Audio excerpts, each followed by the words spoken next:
So they're ignoring you. Anyone who works with customers knows that this is one of the most annoying things that a customer can do, because if they're ignoring you and you did something wrong, there's nothing you can do to fix it, and we just don't have closure. So in my nearly 10 years of being ghosted by customers, just kidding, it doesn't happen all that often, but I'm going to share with you my learnings on what you can do to actually get a response when the customer's ignoring you, figuring out why they're ignoring you, and giving you some tips on how you can make sure it never happens again. Let's get to it. Let's start with the why they're ignoring you. You might be thinking or panicking about it, thinking that you're a bad account manager, a bad customer success manager, or that they don't like you. And I mean, what did you do for them not to like you? That's most likely not the case. More often than not, it's really because getting back to you isn't worth their time, and that's to do with the product or services that you're offering, or it just means that you've asked them with too much and they have a load of other things to deal with. So the first step you want to take is just not to take it personally. It could be for any one of the reasons that we've listed, and it's not necessarily because you're doing a bad job.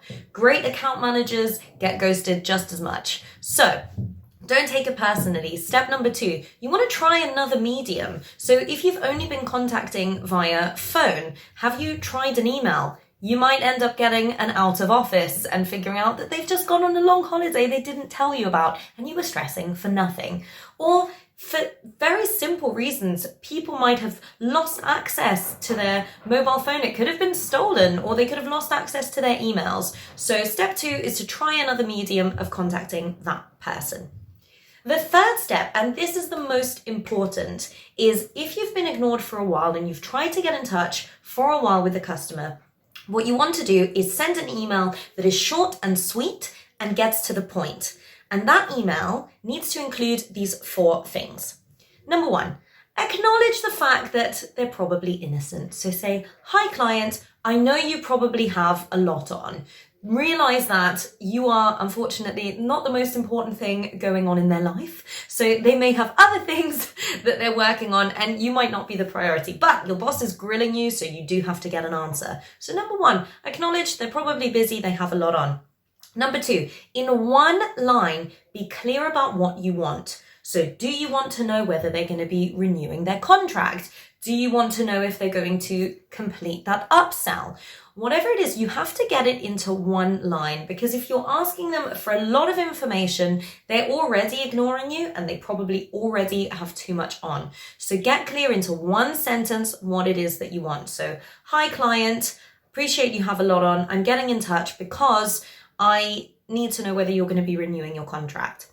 And that brings us on to what you need to include is the consequence if they don't get back to you. So for example, if I don't hear back from you, we will have to suspend your service as of this day, and give a deadline as to what's going to happen if they don't respond.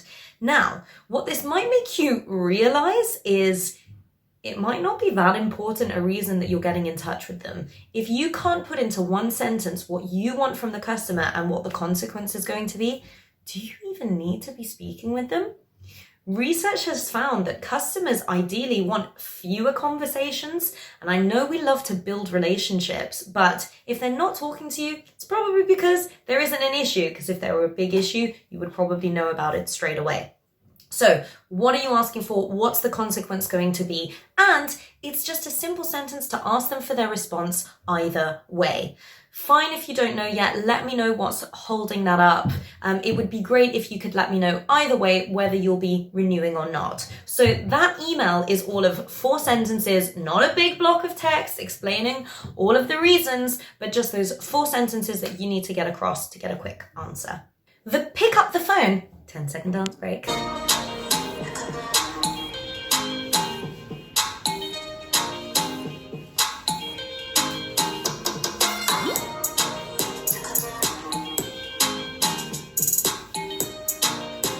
Now, the unfortunate truth is sometimes clients just won't respond, particularly if they've been disappointed with the service that they received and they've decided not to continue working with you. Yes, I know your boss is going to keep grilling you to keep offering them alternatives, But realistically, I've rarely seen a customer like that be turned around just by badgering them and asking to talk more and more and more.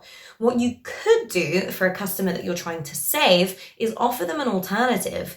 Is there something new as part of your product or services that you know was an issue for them that you might be able to give them as part of their continuation of working with you? So there might be a way to save the account with something new and something different, but just continuing to badger them if they've already said they don't want to work with you. I have never seen that be turned around. So I know your boss is going to keep bothering you about it, but sometimes we just have to accept some customers are not going to be the best fit, and that's okay, and it doesn't mean that you did a bad job. So how do you make sure you never get ghosted by clients again? 4 tips for this. The first is at the start of a contract, agree on a frequency of calls. Tell the customer what the calls are for. So in the calls, we'll be going through any new updates and the progress of the project and any new developments. And once they know that, just ask, what is your preferred frequency? You might need on your side a call once every month, but you just do calls weekly just so that you can build a relationship. But as we've seen before, not all customers want that. So ask them, how frequently would they like to speak with you? Then you always want to make sure for every single call that you set up an agenda for what's going to be discussed on that call, and you send it to them a day in advance. That way, you can ask them if they would like to add anything to the agenda.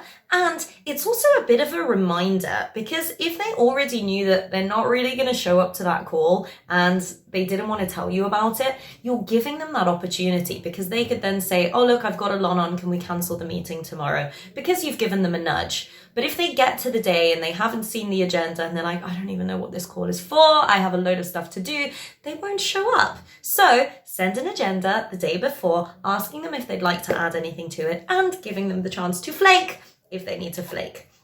3, always have something that adds value to the calls. Maybe you have a great relationship with a customer and they're happy to be on the call just to talk to you.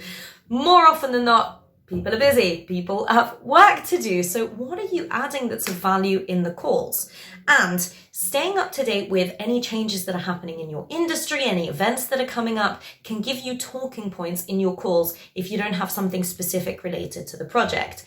Then you can end up being an industry expert and someone that they turn to and someone that they can discuss any additional challenges that they have in their business with.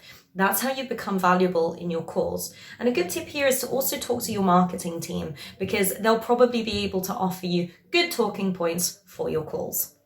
And finally, meeting overload is a real thing. So my tip would be, make your meetings as efficient as possible.